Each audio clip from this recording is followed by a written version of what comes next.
नमस्कार दोस्तों, स्वागत है आप सभी का तैयारी जीत के चैनल पर करंट अफेयर की सीरीज चल रही है। और मैंने आप सभी लोगों से वादा किया है कि यूपीपीसीएस प्रारंभिक परीक्षा और यूपीपीसीएस आरओ के लिए करंट अफेयर के क्वेश्चंस पूरी तरीके से तैयार कराऊंगा।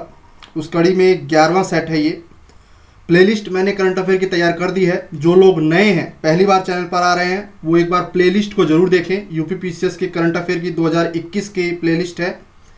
सारे वीडियोस बहुत महत्वपूर्ण हैं और आज का ये वीडियो बहुत ही ज़्यादा महत्वपूर्ण है क्योंकि मार्च का करंट अफेयर है। जी हाँ, परीक्षा में सीधे सीधे पूछे जाएंगे प्रश्न, इसलिए वीडियो को आखिरी तक ज़रूर देखिएगा। कोई भी प्रश्न अगर मिस हो जाता है तो उसकी फिर जिम्मेदारी नहीं रह जाती, ठीक है? क्योंकि प्रश्न 5 स्टार कैटेगरी के हैं, चुनिंदा प्रश्न है और परीक्षा के दृष्टिकोण से तैयार किए गए हैं। तो चलिए शुरू करते हैं आज का ये वीडियो। एक लाइक ज़रूर कर दीजिएगा और अपने दोस्तों के बीच में शेयर जरूर करें। और जो लोग नए हैं वो चैनल को जरूर सब्सक्राइब करें। हाल ही में 15वां भारत डिजिटल शिखर सम्मेलन 2021 आयोजित किया गया, जिसमें दुनिया भर के देशों को जो है आमंत्रित किया गया था। और इस आयोजन के जो चीफ गेस्ट थे वो हमारे केंद्रीय सूचना प्रसारण मंत्री श्री रविशंकर जी थे। इसकी थीम क्या रखी गई थी? दुनिया के 155 देश इसमें शामिल हुए थे और इसकी थीम पर प्रश्न बन सकता है डिजिटल भारत, सशक्त भारत, डिजिटल आत्मनिर्भर भारत, आत्मनिर्भर भारत, नए दशक की शुरुआत, डिजिटल सस्टेनेबल आत्मनिर्भर भारत। तो 15वां भारत डिजिटल शिखर सम्मेलन 2021 आयोजित किया गया, वर्चुअल माध्यम से जो है आयोजित किया गया था। इसकी थीम पे प्रश्न बन सकता है। सही जवाब है आत्मनिर्भर भारत नए दशक की शुरुआत। आत्मनिर्भर भारत नए दशक की शुरुआत। सी मोस्ट इंपॉर्टेंट प्रश्न रहेगा ये इस साल का। हाल ही में 12 जनवरी को राष्ट्रीय युवा दिवस मनाया गया था और केंद्र सरकार द्वारा 24वां राष्ट्रीय युवा महोत्सव 2021 का आयोजन नई दिल्ली में किया गया। नई दिल्ली को याद रखना है क्योंकि पिछली बार 23वां राष्ट्रीय युवा महोत्सव लखनऊ में आयोजित हुआ था और वो प्रश्न जो है कई एग्जाम में पूछा भी गया था। 23वां राष्ट्रीय युवा महोत्सव लखनऊ में इंदिरा गांधी प्रतिष्ठान में हुआ था। इस साल 2021 में 24वां राष्ट्रीय युवा महोत्सव कहाँ आयोजित हुआ? नई दिल्ली में। इम्पोर्टेंट है वेन्यू और इसकी थीम। तो विषय क्या रखा गया था? ऑप्शन है आपके सामने, ध्यान से देखिए। सही ऑप्शन है युवा उत्साह नए भारत का। 24वें राष्ट्रीय युवा महोत्सव 2021 का आयोजन का थीम जो है क्या रखा गया था? युवा उत्साह नए भारत का। Option C. 12 जनवरी को जो है राष्ट्रीय युवा दिवस मनाया गया। स्वामी विवेकानंद की जन्म तिथि थी। हर साल राष्ट्रीय युवा दिवस की स्थिति को मनाया जाता है, लेकिन राष्ट्रीय युवा महोत्सव पे प्रश्न जो है बन सकता है। 24वां राष्ट्रीय युवा महोत्सव 2021 थीम मैंने आपको बता दी है, ध्यान रखिएगा। प्रश्न जो है पूछा जा सकता है युवा उत्साह नए भारत का। ऑप्शन सी है। मोस्ट इंपॉर्टेंट 5 स्टार प्रश्न है, पता होगा आपको। हाल ही में 1 अप्रैल 2021 को केंद्रीय सूचना एवं प्रसारण मंत्रालय द्वारा किसे वर्ष 2019 का प्रतिष्ठित 51वां दादा साहेब फाल्के पुरस्कार से सम्मानित किया गया? फिल्म कैटेगरी में भारत सरकार की तरफ से दिया जाने वाला सबसे बड़ा अवार्ड जो है वो दादा साहेब फाल्के अवार्ड है। जिस तरीके से साहित्य के क्षेत्र में ज्ञानपीठ पुरस्कार सबसे बड़ा है और इस पर प्रश्न बार बार बनता है, उसी तरीके से फिल्म की श्रेणी में दादा साहेब फाल्के पुरस्कार जब भी किसी स्टार को दिया जाता है उस पर प्रश्न जो है करंट अफेयर का बनता है। इसलिए याद रखिएगा 2019 के लिए 51वां दादा साहेब फाल्के पुरस्कार से किस अभिनेता को सम्मानित किया गया है? साउथ इंडिया के बहुत बड़े लेजेंड रजनीकांत एक्टर को। और 50वां दादा साहेब फाल्के पुरस्कार 2018 का अमिताभ बच्चन को दिया गया था। भारत सरकार की तरफ से फिल्म श्रेणी में दिया जाने वाला सबसे बड़ा सम्मान है ये। साहित्य के क्षेत्र में ज्ञानपीठ पुरस्कार है, याद रखना है आपको। और फिल्म की श्रेणी में दादा साहेब फाल्के पुरस्कार रजनीकांत जी को दिया गया है 51वां। कौन सा है याद रखना है, क्रम भी पूछ सकता है आपसे। 51 चलिए, मोस्ट इंपॉर्टेंट क्वेश्चन ये भी रहेगा, कोविड-19 महामारी आरंभ के पश्चात प्रधानमंत्री नरेंद्र मोदी द्वारा पहली बार 26 से 27 मार्च 2021 के बीच किस देश की यात्रा की गई। यानी कि 2000 जो कोविड-19 हुआ 2020 पूरे पिछले साल प्रधानमंत्री मोदी कहीं भी विदेश यात्रा पे नहीं गए थे। कोविड-19 महामारी के पश्चात पहली विदेश यात्रा है ये इनकी।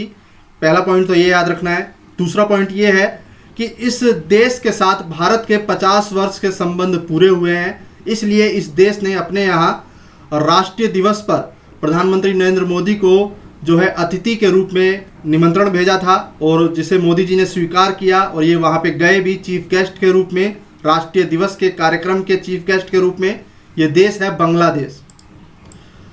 बांग्लादेश इस साल जो उनके राष्ट्रपिता हैं मुजीबुर रहमान, बंग बंधु जिनको कहा जाता है, उसकी जन्म शती मना रहा है और इन्हीं की बेटी जो है इस समय वर्तमान में प्रधानमंत्री है बांग्लादेश की, शेख हसीना जी। और उनके आमंत्रण पे प्रधानमंत्री मोदी जी जो है वहाँ गए और राष्ट्रीय दिवस कार्यक्रम जो है इस साल बांग्लादेश में, पूरे बांग्लादेश में मनाया जा रहा है। और भारत और बांग्लादेश के बीच 50 वर्ष के संबंध पूरे हुए हैं और कोविड-19 महामारी के स्टार्ट होने के पश्चात भारत के मोदी जी की पहली विदेश यात्रा बांग्लादेश ही है। तो ये प्रश्न जो है मुझे लगता है पूछा जा सकता है कई कारणों से, ठीक है, ध्यान रखिएगा। चलिए,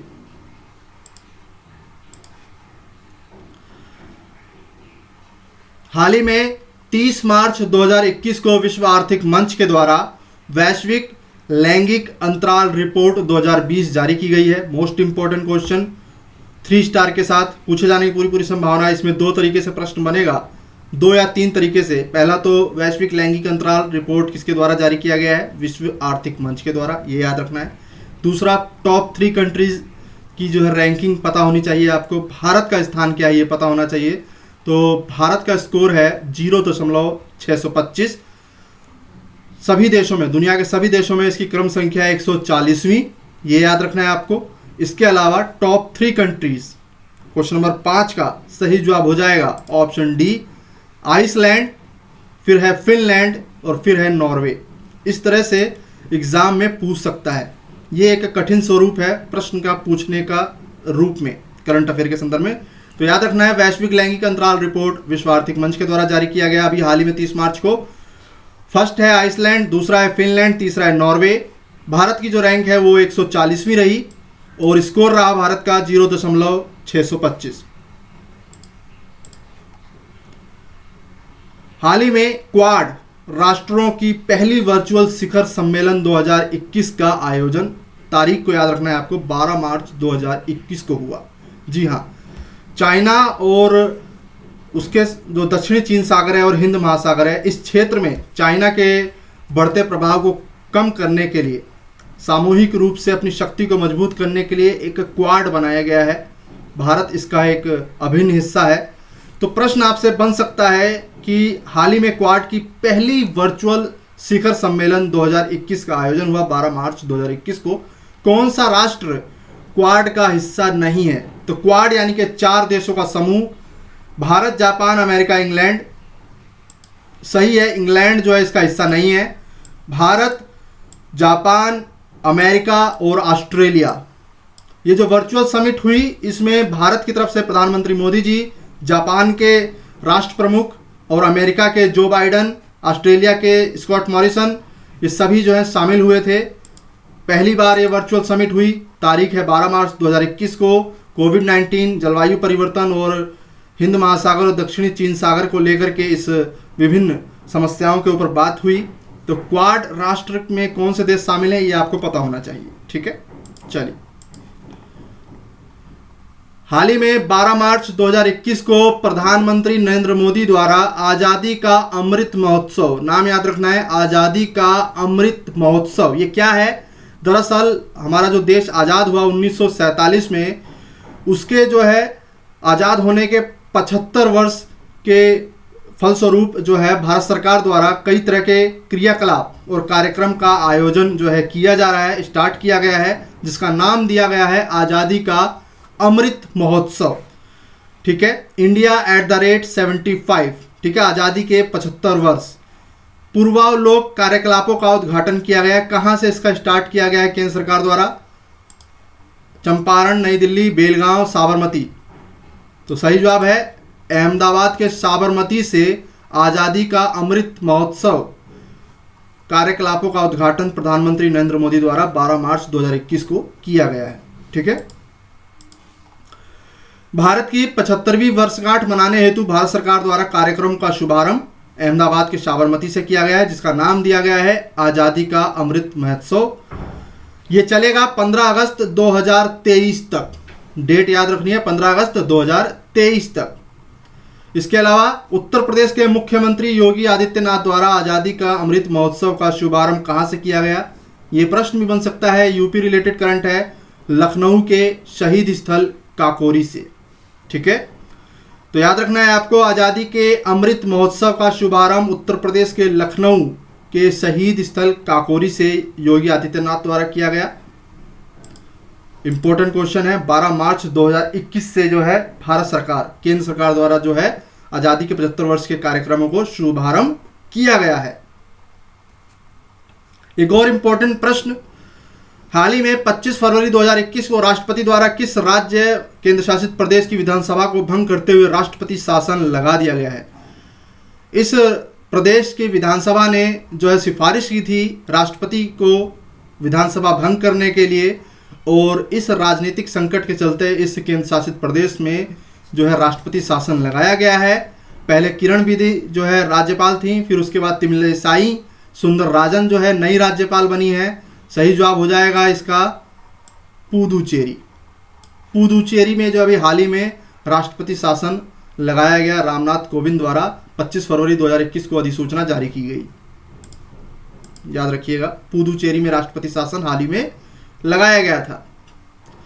एक इंपॉर्टेंट क्वेश्चन, हाल ही में फरवरी 2021 में कौन सा देश कोवैक्स कार्यक्रम के तहत कोरोना वायरस टीके का एक बड़ा डोज प्राप्त करने वाला विश्व का पहला देश बन गया है? दरअसल 6 लाख टीके जो है, वैक्सीन जो है प्रोवाइड की गई है। प्रश्न जो है देखिए, ऑप्शन घाना, नाइजीरिया, माली, सूडान। तो साउथ अफ्रीका, अफ्रीकी महाद्वीप में ये देश है घाना। 10वें का हो जाएगा ऑप्शन ए। खास प्रश्न क्यों है ये? दरअसल भारत सरकार द्वारा पुणे में सीरम इंस्टीट्यूट द्वारा जो है तैयार की गई है 6 लाख डोज, और भारत सरकार द्वारा जो है प्रोवाइड की जा रही है घाना को।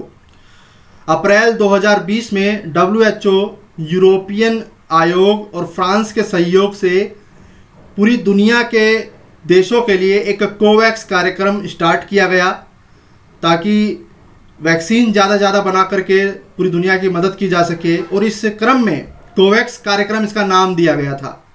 तो ध्यान रखना है आपको, WHO, यूरोपियन आयोग, फ्रांस और भारत के सहयोग से कोवैक्स कार्यक्रम चलाया गया था अप्रैल 2020 में, और इस कार्यक्रम के तहत पहला देश जिसने 6 लाख डोज प्राप्त किया है, वैक्सीनेशन प्राप्त की है, वो है घाना।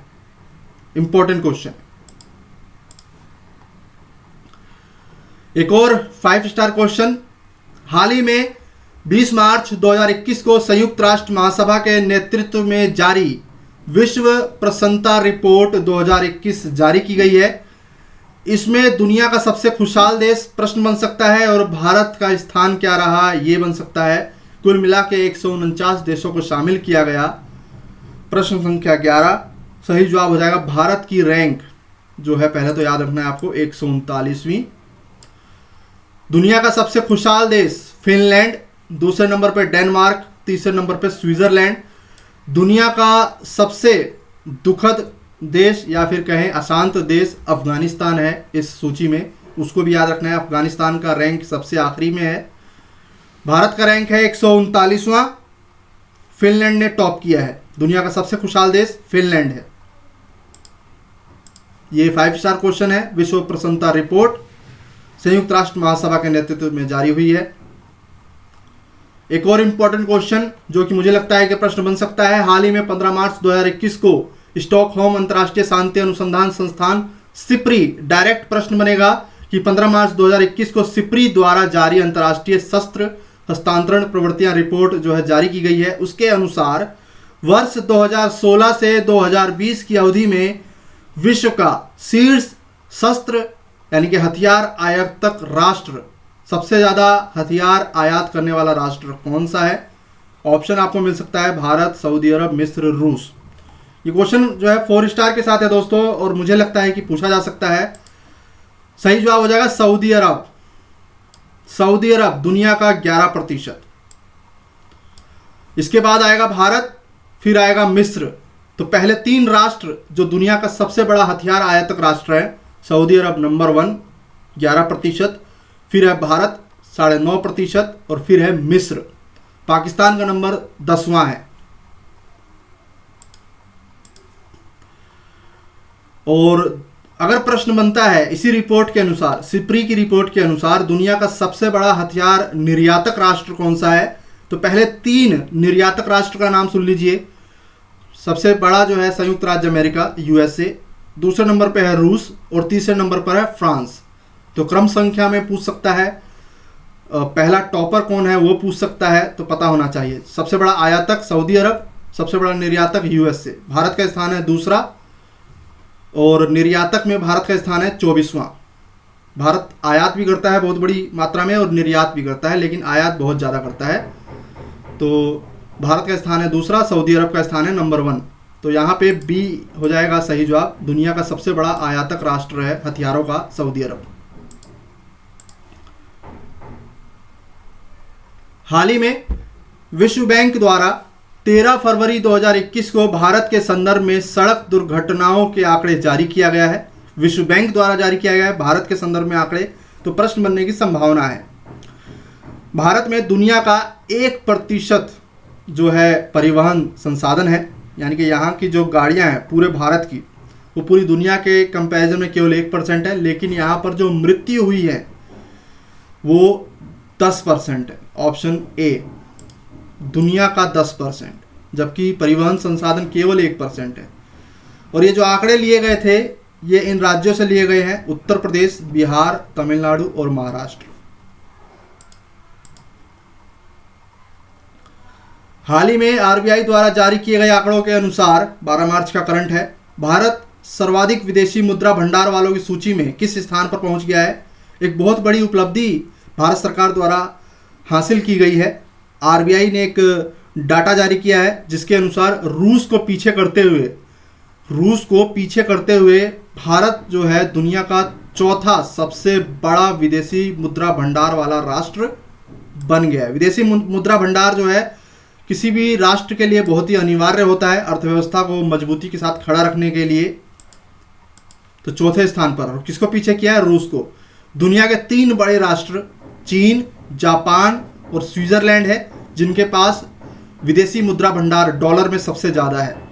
भारत के पास वर्तमान स्थिति में 584.554 अरब डॉलर रुपए है और 4थे नंबर पे है। पहले नंबर पे चीन, दूसरे पे जापान, तीसरे पे स्विट्जरलैंड और 4थे पे भारत। आरबीआई का डाटा है, प्रश्न बनने की संभावना है। हाल ही में 20 फरवरी 2021 को जारी र्यूटर्स रिपोर्ट के अनुसार भारत के शीर्ष तेल आपूर्तिकर्ता राष्ट्र, पहला नंबर तो है इराक, उसके बाद दूसरा सबसे बड़ा देश कौन सा बन गया है हाल ही में 20 फरवरी को? अमेरिका। पीछे किसको किया है अमेरिका ने? सऊदी अरब को। तो याद रखना है आपको, पहले 3 राष्ट्र, इराक सबसे बड़ा तेल आपूर्ति करता है भारत को, उसके बाद है अमेरिका और फिर हो गया सऊदी अरब। हाल ही में 20 मार्च 2021 को केंद्रीय मंत्रिमंडल, प्रधानमंत्री की केंद्रीय मंत्रिमंडल द्वारा बीमा क्षेत्र में विदेशी निवेश एफडीआई की सीमा बढ़ाकर कितने प्रतिशत की मंजूरी दी है? तो 2015 में सबसे पहले 26 से 49% दी गई थी, उस टाइम प्रश्न बना था। और अभी एक बहुत बड़ी वृद्धि जो है बजट में की गई और उसको जो है पारित कर दिया गया 20 मार्च 2021 को। ऑप्शन आपको इस तरीके से मिल सकता है, बीमा के क्षेत्र में एफडीआई यानी कि विदेशी निवेश की मंजूरी दी गई है 74% की। 74%। क्वेश्चन नंबर 16 का सही जवाब हो जाएगा ऑप्शन सी 74%। बीमा के क्षेत्र में 49% से बढ़ा करके 74% अब जो है एफडीआई हो सकता है, विदेशी प्रत्यक्ष निवेश। एक 5 स्टार क्वेश्चन, हाल ही में 8 मार्च 2021 को अंतर्राष्ट्रीय महिला दिवस संयुक्त राष्ट्र द्वारा हर साल मनाया जाता है। इसकी थीम 2021 में क्या रखी गई है? थीम है इसकी woman in leadership an equal future in a कोविड-19। महिला नेतृत्व कोविड-19 की दुनिया में एक समान भविष्य को प्राप्त करना। 8 मार्च को अंतर्राष्ट्रीय महिला दिवस मनाया गया और इसकी थीम पर जो है प्रश्न बन सकता है। ये मत देखिएगा कि थीम जो है बहुत ही लंबी लाइन है, इससे कोई मायने नहीं रखता है। जब परीक्षा में प्रश्न बनेगा तो बाकायदा एक स्पेस लेकर के बनाया जाता है और जो इम्पोर्टेंट क्वेश्चन है वो इसी तरीके के होते हैं। संयुक्त राष्ट्र द्वारा अगर कोई अंतर्राष्ट्रीय दिवस मनाया जा रहा है तो उसकी थीम आपको अवश्य पता होनी चाहिए, फिर चाहे वो कितनी बड़ी क्यों ना हो। तो वुमन इन लीडरशिप केवल इतना भी दे सकता है पेपर में, ठीक है, पीछे का हिस्सा भले ही ना दे, केवल वुमन इन लीडरशिप भी दे सकता है। तो आपको समझ जाना है कि ये थीम इसकी इस साल की है। महिला नेतृत्व की बात की जा रही है कोविड-19 के दशक में। कोविड-19 की दुनिया में एक समान भविष्य को प्राप्त करना जो है इस साल की थीम रखी गई। ध्यान से देख लीजिए, इंग्लिश में है और हिंदी में भी मैंने लिख दिया है। अगला प्रश्न देखते हैं।